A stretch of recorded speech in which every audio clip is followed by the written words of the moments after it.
President Trump said he's accomplished more in 43 days than most administrations accomplished their entire 4 or 8 years in office, and he's just getting started.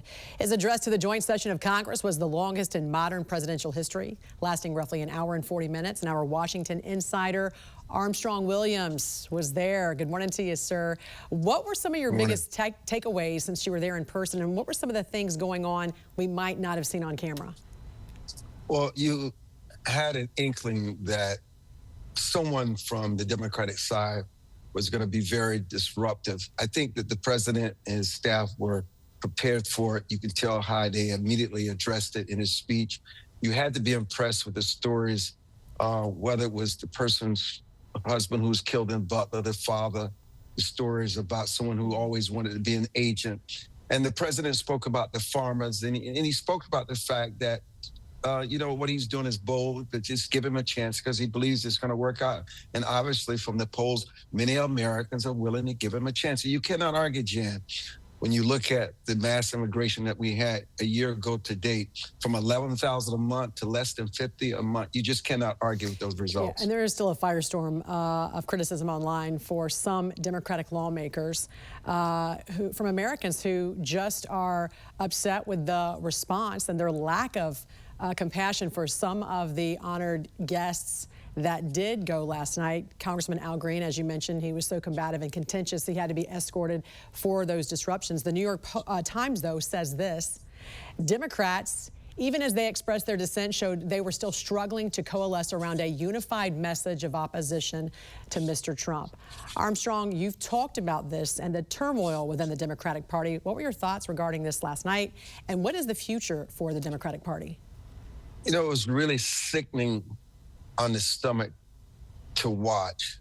I mean, Speaker Johnson gave him every opportunity to calm down, regain order in the chamber, but obviously he had an agenda. And then the Democrats became uncomfortable with it. This is why one of his colleagues spoke with him, and he asked, and you ask yourself, Jet, what did he gain? It was so embarrassing for our democracy as the world watched. And it does show that the Democrats are continuously in disarray, and the only thing they have is resentment and anger, even in areas where they cut up a party and stood up, where obviously the president, it was a universal message. They just could not. And the president reached across the aisle and said, can't we just work together to make America great again? Trump also talked about what he has done with the promises that he's kept from the campaign trail, especially when it comes to what he says was woke ideology, a big deal for some voters who wanted to protect girls and women's sports, for those who wanted to end DEI, ESG, Biden's green energy policies.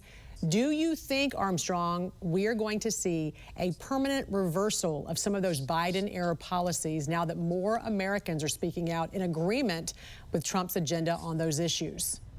Jan, there are only two agendas. That's just common sense. And men who become women should not play in women's sports. The president will win this issue day in and out because it goes back to family values and who we are as Americans. It's a losing issue, and the Democrats knows it's a losing issue, but the problem is they just don't care. And finally, Armstrong, very quickly, I know he talked about Volodymyr Zelensky sending him a note, ready to come back to the negotiating table to try to get a peace deal going here. Will any deal moving forward be done in private this time so it's not litigated in front of the media? Yes, and it said a lot that they made a calculated decision to read the entire level. The president expressed his appreciation. He sent a message to his European allies and also to Russia. It's time for us to come to the table, all of us, show respect and civility and in privacy in this conflict once and for all. Yes. Washington insider Armstrong Williams, thanks for joining us this morning. Thank you.